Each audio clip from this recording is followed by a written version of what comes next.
Hai guys, balik lagi di RL Chess. Dan ya ternyata bocah yang dulunya mengidolakan Magnus Carlsen ini, ketika Magnus Carlsen sudah melalang buana kemana-mana dan sudah berpengalaman, Esipenko Andre masih menyulitkan Carlsen. Setelah di tahun ini, di awal tahun 2021 dia mengalahkan Magnus Carlsen dalam permainan catur klasik di kejuaraan Tata Steel 2021. Dan ya, mereka akhirnya kembali bertemu di FIDE World Cup 2001 di babak kelima guys. Dan bagaimana mereka memainkan partai di babak 1 dan babak 2. Kita akan membahas di babak 5 dari game kedua mereka guys. Dan check it out. Dan jangan di skip iklannya guys, untuk mendukung RL Chess terus berkembang. Ya, ini adalah posisi terakhir dari partai mereka dan kita akan memulainya. Esipenko Andre 2716 merupakan Grandmaster muda berusia 19 tahun yang awal tahun 2021 ini mengalahkan Magnus Carlsen 2847, pecatur nomor 1 dunia, dan ya sudah 10 tahun lebih menjadi seorang juara dunia catur. Di kelanjutan babak 5 game 2 FIDE World Cup 2021 Sochi, Rusia, Esipenko Andre memainkan E4, E5, kuda F3, kuda C6, gajah C4, gajah C5. Dan ini adalah pattern dari pembukaan Gioaccio Piano ya teman-teman. Dan C3, kuda F6, D3, D6, dan banyak sekali pilihan di sini. Bisa D4 sebenarnya, D4 atau D3. Dan ya di sini Esipenko memilih D3, D6, dan Castle tidak memilih gajah G5 nih. Ada juga varian gajah G5 dan hitam bisa menjawab H6, gajah H4, dan G5. Seperti yang dimainkan Women Grandmaster Irene Karisma di babak pertama ya, FIDE World Cup 2021. Dan Castle dijawab H6 oleh Carlsen menjaga gajah Esipenko untuk tidak bisa ke G5. Dan benteng S1 dijalankan oleh Esipenko Andre, Castle, dan H3, gajah B6 dan kuda BD2, kuda E7. Dan dalam permainan Sisilia tentu putih memiliki ide kuda BD2, kuda F1, kuda G3, dan kuda H4, kemudian terbang ke kuda F5. Dan itu adalah merupakan ide dari bagaimana putih mengembangkan permainan dalam pembukaan Italia dan bagaimana putih menyerang dalam pembukaan Gioaccio Piano atau Italian Game guys. Dan di sini hitam Magnus Carlsen juga menjalankan kuda E7 dengan tujuan yang sama, kuda G6 dan kuda F4. Dan A4, C6, D4, dan kuda G6. Dan gajah F1 di sini disiapkan selain untuk ini ya, berjaga-jaga dan akan melakukan manuver dengan G3, gajah G2. Esipenko juga menyiapkan langkah kuda C4 di sini.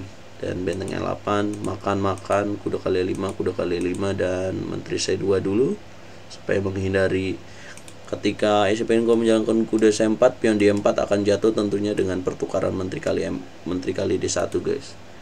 So, Esipenko di sini menjalankan menteri C2 dahulu, gajah E6, dan kuda C4 dipukul oleh gajah Magnus Carlsen di E6. Dan ini tandanya Esipenko Andre diberikan sepasang gajah ya oleh Carlsen, dan Carlsen menjawab A5 supaya gajah di B6-nya tetap dalam posisi yang asik dan bagus ya. Gajah D2, benteng D8, benteng D1, menumpuk benteng D7, gajah E1, pukul benteng D8, benteng B1 menolak pertukaran benteng, dan G6 untuk raja G7 ya, raja G7, gajah B3, H5.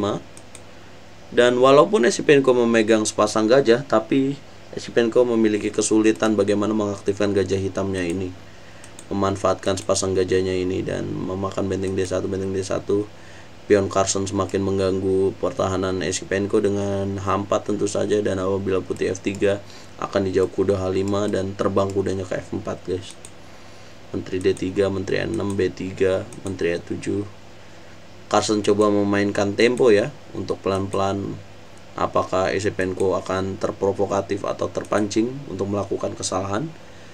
Menteri F6 langkah 32 dan gajah F3 menahan, dan Menteri 8 coba masuk Menteri D3, dijaga lagi gajah 2, dan ya terjadi 3 langkah yang sama ya sampai langkah ke 36.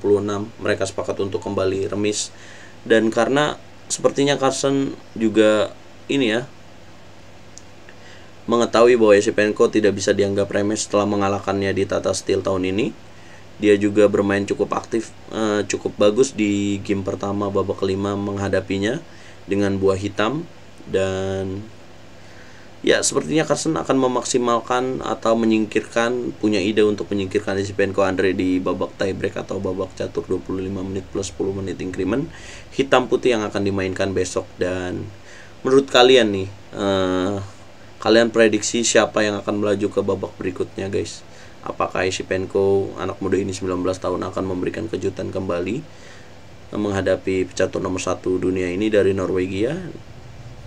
Karena Esipenko juga merupakan ngefans nih sama Magnus Carlsen, jadi menarik banget untuk disimak. Dan ya di sini hitam tidak bisa melakukan banyak progres ya. Jadi Carlsen memutuskan untuk draw.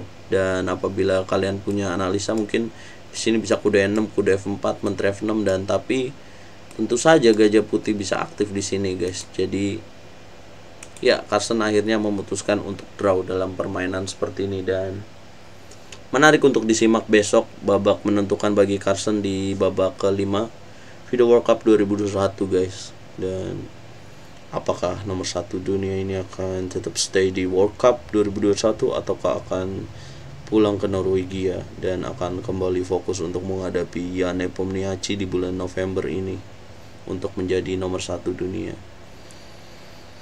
Ya, dukung terus channel RLCS dengan like, share, dan subscribe, dan nikmati konten-konten menarik di percaturan duniawi yang telah RLCS buat.